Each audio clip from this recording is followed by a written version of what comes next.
10년 넘게 끌어오던 대구 염색산업단지 관리공단 유연탄 매립량 조작 문제가 재판에 넘어가게 됐습니다. 전직 이사장을 포함한 직원들이 기소됐는데요. 그런데 어떻게 된 일인지 10억 원이 넘는 부당이익을 얻은 대기업은 기소에서 빠졌습니다. 윤영균 기자가 취재했습니다.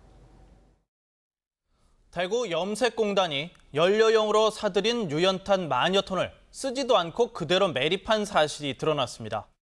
사건이 처음 불거진 건 지난 2009년입니다. 대구 염색단지 관리공단이 잘못 수입했던 유연탄 3만 2천 톤을 지난 2001년부터 공단 빈터 등지에 묻어놨던 게 뒤늦게 알려진 겁니다. 시민단체에서 환경 문제를 제기하자 대구시와 염색공단은 유연탄을 다 파내기로 했습니다. 하지만 묻혀있던 양을 16,000여 톤으로 절반 정도로 줄여 발표했습니다. 이렇게 남긴 양은 이후 대기업 3곳에서 유연탄을 사들일 때 섞어 넣었습니다. 예를 들어 100톤을 산다며 가격을 지불한 뒤 실제로는 90톤만 받고 묻어놨던 유연탄에서 10톤을 더해 100톤을 맞추는 식입니다.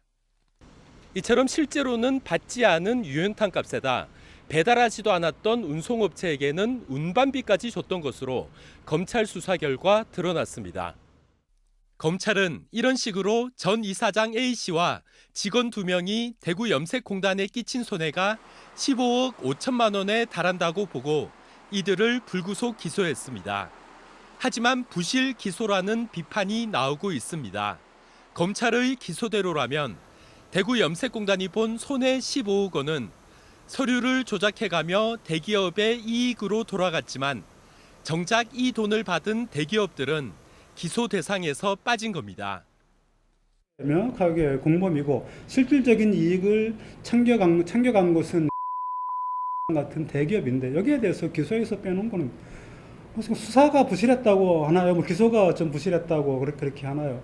어떤 의미에서 보면 좀 상식적으로 기준을 보면 계속 이제 의심을 가질 수밖에 없는 어떤 그런 상황인 것 같습니다.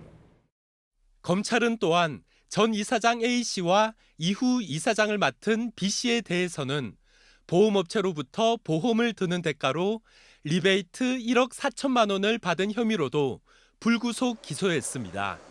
MBC 뉴스 윤영균입니다.